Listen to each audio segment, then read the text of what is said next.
Hey guys, welcome to our second day of factoring practice. Our learning target today is I can factor quadratics of the form ax squared plus bx plus c when a does not equal 1.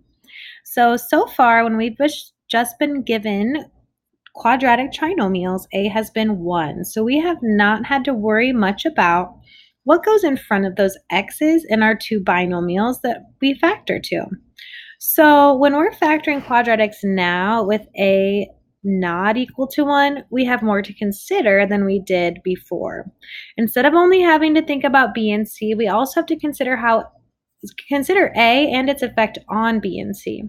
So let's do what we did yesterday. Let's just first multiply out two binomials, one of which does not have a coefficient of 1. It has a coefficient of 2, which is going to make a difference in our product.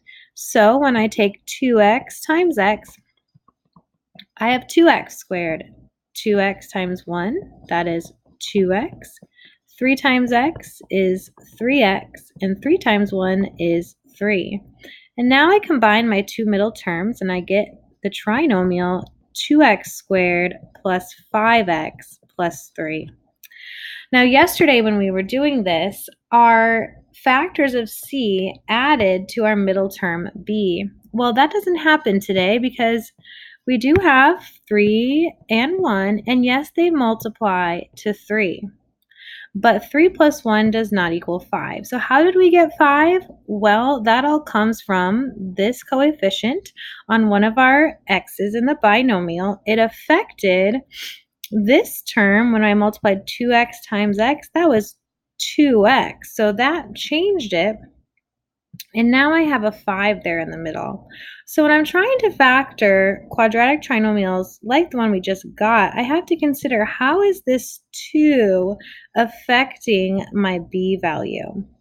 So we can just summarize that a little bit right here that says, what do you notice about the values for a, b, and c in the product?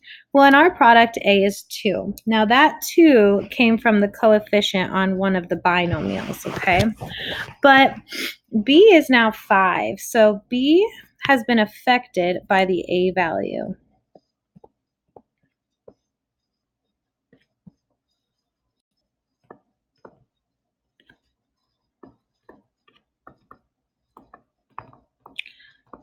It's not just the two constants being added together anymore, but c is still the product of the two constants from the factors.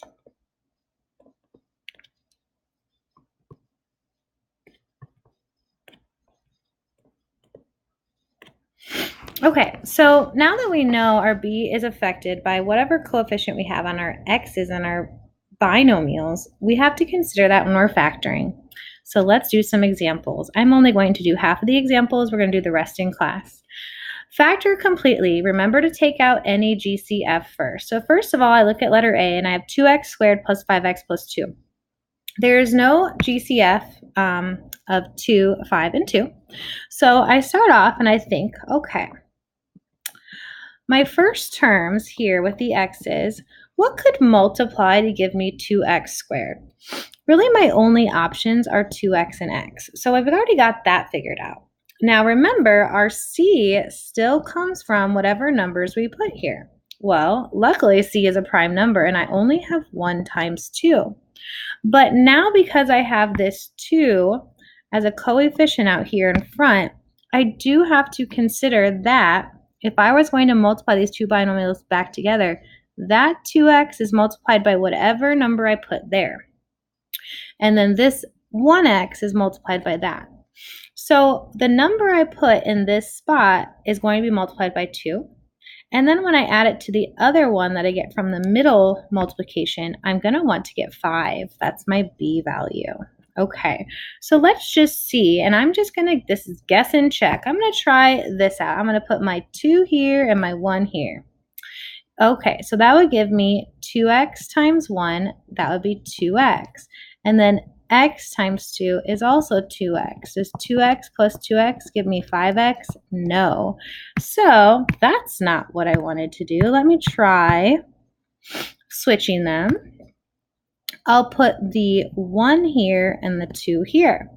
So I'll be taking 2x times 2, that's 4x, and x times 1 is 1x, and that is 5x.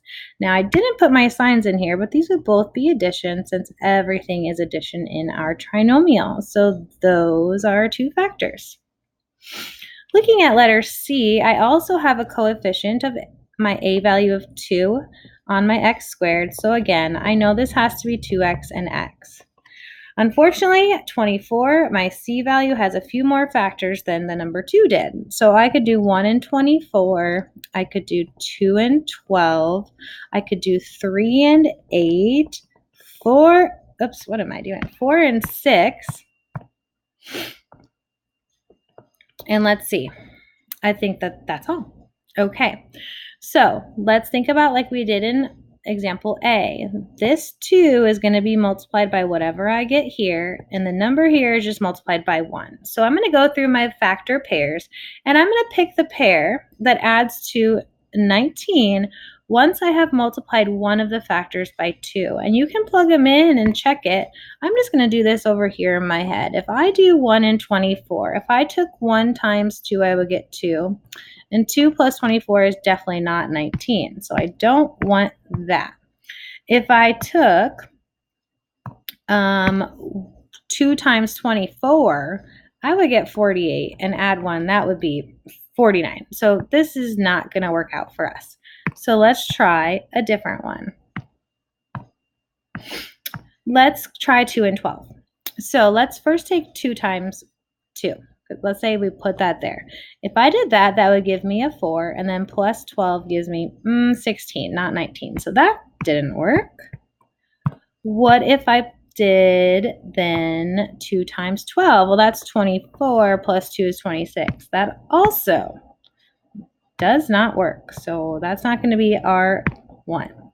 Let's try 3 and 8. If I took 3 times 2, I get 6. 6 plus 8 is 14. Nope, I don't want to do that. So I don't want to put the 3 there. That did not work out. What if I put the 8 there?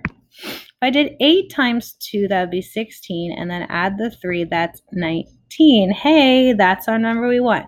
So we just said we wanted to take 8 times 2, so that needs to go over here for my 8. And then my 3 goes here, and I'll put my addition signs.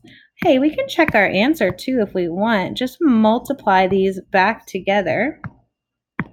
So if I did 2x times x, that would be 2x squared. 2x times 8 is 16x. 3 times x is 3x, and 3 times 8 is 24. That's 2x squared plus 19x plus 24. And sure enough, that's what we started with. So we factored this correctly. All right. So that is factored form. Looking at letter E, I have 6x squared in the front. Now, unfortunately, 6 is not a prime number. I could have 6x times x to give me 6x squared, or I could have 3x times 2x. So I'm going to have to do a little more guessing and checking on this one. The good news is my C term is a prime number. So my only options to put in these spots are 1 and 5, and I just have to figure out which one works and where they work. So let's start off with 6x and x. What if I put a 1 here and a 5 here? Well, that would mean I'm taking 6 times 5, which would be 30, plus 1, 31. Definitely not what I want to do. Okay, so what if I reverse that and I put the 5 here and the 1 here? That would be 6 times 1 is 6, and then 5 times x is 5. Ooh, 6 plus 5 is 11, and that's what I want. So this appears to be what I want. Let's just check our answer. I'm going to erase my other option down here. It's just plus. Okay, checking this quickly, I'm going to have 6x squared plus 6x plus 5x plus 5. And sure enough, 6x plus 5x does give me my middle term of 11x. So this is my factored form. And we'll continue this in the next video.